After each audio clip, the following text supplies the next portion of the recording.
So, what is up, guys? Nick here, helping you to master your technology, and welcome to my iPhone 10 72 hours later experience video. So, I'm going to share with you what it's been like using this phone over the weekend, and I will be sharing more long term, in depth coverage of this phone after using it for, say, a month, 3 months, 6 months, a year. So, stick around for that as well. Beginning with the display. So, the display on this phone, definitely different. How you got to pull it up from the top to get your control center. We all know that by now. It gets bright. It's not the brightest display I've ever seen, but it definitely gets pretty darn bright, which I do like to see, and it definitely gets very dim. So that's what we would expect. Very nice controls when it comes to brightness and dimness on a display with a phone that costs $1,000. Now, in terms of the color reproduction, nowhere near as saturated as what we've seen on Samsung devices in the past. It's very well balanced and it's very accurate, so the colors don't stand out quite the same. However, I think they're to a point where they're colorful enough, a lot better than the prior iPhones, but not over the top like we might see on a Samsung device. And depending on if you like that style of screen, you might not like this one. But if you're an iPhone user and you never really like the punchier colors of AMOLED displays or Samsung devices, you're really going to like what iPhone did here. Now, this is not all rosy and peachy here with the display. The notch, to me, it looks out of place. I mean, Apple devices for the longest time have been, the most premium in terms of design. It started to get stale, but this is just not Apple-like, if you ask me. If you look at pretty much any Apple product, this just doesn't seem like something Apple would do, but Apple is changing. They do different things now, and you can see that there is bezel all the way around the device. That's okay. I don't have a big deal with that. You're going to cover that with your hand anyway. It still feels like a pretty much all-screen design. But on the past weekend, has the notch gotten in the way? Well, application developers are getting on it as fast as they can to get this display aspect ratio to match their applications. You can see B&H has got theirs ready. eBay's got theirs ready. Even this wallpaper app Vellum has got theirs ready. Lyft, I don't know if Lyft's got theirs ready yet.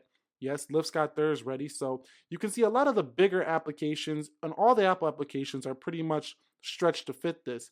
But not everyone is there yet. So this is going to be kind of a crippled experience to begin when it comes to having, all of your applications fit this display on the iPhone 10. Now, viewing angles are fantastic on this device, so that's no problem there. That whole blue tint thing going on with the Google Pixel 2, it's happening a little bit here on the iPhone 10. If you do curve it to the side, you will see a slight blue tint. It's an AMOLED thing that happens on a lot of AMOLED panels. And one area I did notice that the notch does actually get in the way is when you are reading in the reader mode on your Safari, you can see that it will cut into the text right there. So if you're an avid reader on your phone, I don't think this is going to be the best device for you. Now, if you go into photos, let's go into photos. Let me get into photos. We'll talk about camera a little bit later. If you are zooming into photos, look at the notch cutting into the photo there. So if you're zooming in, you will cut into a little bit, but overall, keeping images and applications in the middle of the screen where your eye is most of the time, the notch, it's not really a big deal, but it does affect the use. I'm just going to say that right now. A lot of people are saying it doesn't affect the use. It does, but how often will you notice it? Probably not that often, and I think you will get used to it. It's going to take time. Now, my experience using the software on this iPhone 10 has been a mixed bag. My muscle memory is used to going to a home button on iPhone 10 with the Touch ID authentication and stuff like that. I kind of missed that a little bit already on this iPhone 10. You do have to use these gestures right here. And to me, it's not as seamless as an experience as the iPhone, the previous iPhones. Now, people might say, well, that's because it's new. We'll get used to it. We will, but to me, I don't know if this will ever be as seamless as a home button. That was just very easy to do. We just know the home button's there. There's like 3 steps to everything now. So it's just a double click and you close stuff out here, and a double click and you come home with the home button. Here it's 1 step to open, and then you have to do another step to close your applications. So it's like 2 steps right there, almost 3 steps, because you got to half press, hold, and then swipe. So it's 3 steps versus 2 just to close out your applications. Now, Control Center is kind of weird having it up at the top because I'm so used to just pulling down on an iOS device, and this makes the phone feel a little bit more like Android. So this phone feels more like Android than any iOS device I've ever used, although still it's not completely like Android. It does have a grid of icons. You can't really move the icons wherever you want. Still, on an iPhone, they still fly up to wherever they go. And yeah, so overall the software is definitely going to take some adjustment. That's definitely going to take some time getting used to. So yeah, the software is definitely going to take an adjustment. It's definitely going to take some time getting used to. Now, one thing I didn't like is you have to press two buttons just to turn the phone off. To me, this is ridiculous. Two buttons to power your phone off. I've never seen that on any phone. That just to me is not, this just doesn't make sense. Like, I seriously think they could have just made this button like hold it down for 3 seconds and then it would power off, and just like a half press to get in, like just a quick press to get into Siri. They could have did something with this button, or split two buttons right here. Instead of this big button, you could have split two buttons, put one power button, one Siri button, or something like that.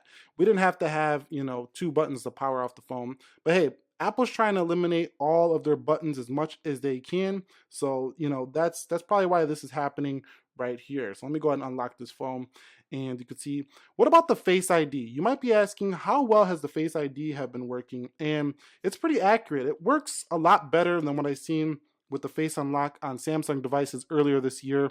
However, there is times when you can trip it up. You can trip it up when like it's dark or you have a hat on or something like that. So it's not perfect. The next iPhone will probably have even better facial recognition than this phone. All right, guys, so what about those cameras on the iPhone 10? Well, the cameras on the iPhone 10 in my past weekend here, they've been phenomenal. Best cameras I've seen on any smartphone this year. I'm gonna go on record to say it. On the rear camera, they are phenomenal.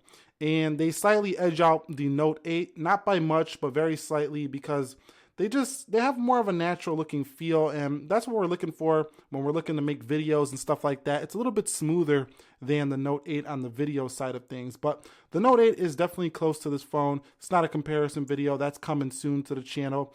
Over the weekend, I think anybody who buys this phone is going to be extremely impressed with their cameras. You don't really need to buy another camera, a separate digital camera. If you do buy this, it should be able to get the job done. Even YouTube videos should look phenomenal if you do use the camera to its full potential. So I want to say another thing I did really appreciate about this phone is the audio. The audio just sounds great on this phone. Let me go ahead and fire up a video here on my channel.